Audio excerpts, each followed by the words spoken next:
North Korea अब Israel की हवा निकालेगा। इजराइल टेंशन में आ गया है। पहले से ही रिपोर्ट मौजूद थी और ऐसी खबरें आ रही थी कि नॉर्थ कोरिया फिलिस्तीन का साथ दे रहा है और फिलिस्तीन के लोगों के लिए बोल रहा है, और बोलेगा भी क्यों नहीं, क्योंकि उसका बेहतरीन पाला फिलिस्तीन ही है। क्योंकि अमेरिका उसका दुश्मन, इजराइल उसकी टक्कर का, और तो और यूरोप पूरा का पूरा नॉर्थ कोरिया के खिलाफ।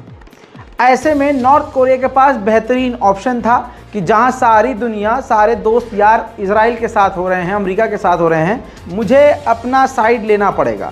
तो साइड उसने चुना बिल्कुल सही, फिलिस्तीन का। आपको बताऊं कि साउथ कोरिया के इंटेलिजेंस की रिपोर्ट के मुताबिक नॉर्थ कोरिया ने अपने अधिकारियों को, अपनी सरकार को ये आदेश दे दिया है कि फिलिस्तीन के तमाम लड़ाकों को समर्थन करें, साथ फिलिस्तीन का दें, और हथियार भी अलग अलग ग्रुप को देते रहें। जो अमेरिकी और इजराइल की सेना से टक्कर ले रहे हैं ग्रुप, उनको हथियार देते रहें। दोस्तों, पहले भी ये इस रिपोर्ट में मौजूद है, पहले भी इजराइल और अमेरिका के खिलाफ हथियार नॉर्थ कोरिया अलग अलग संगठनों और ग्रुप को देता रहा है, लेकिन इस वक्त गाजा के लड़ाकों को हथियार की ज़्यादा ज़रूरत है।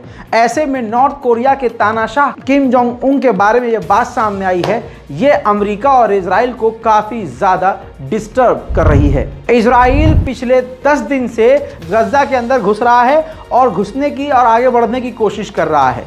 पिछले 10 दिनों में टोटल ये वो 15 यहूदी फौजी हैं जो गाजा के अंदर घुसने के बाद वापस नहीं आए हैं।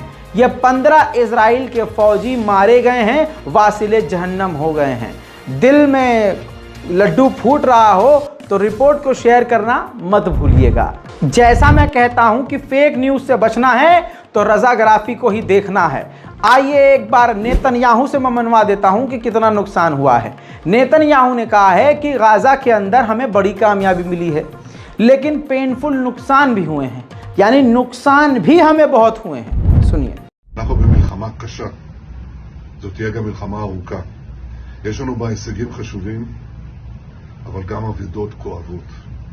אנחנו יודעים, כל חייל שלנו הוא עולם ומלואו.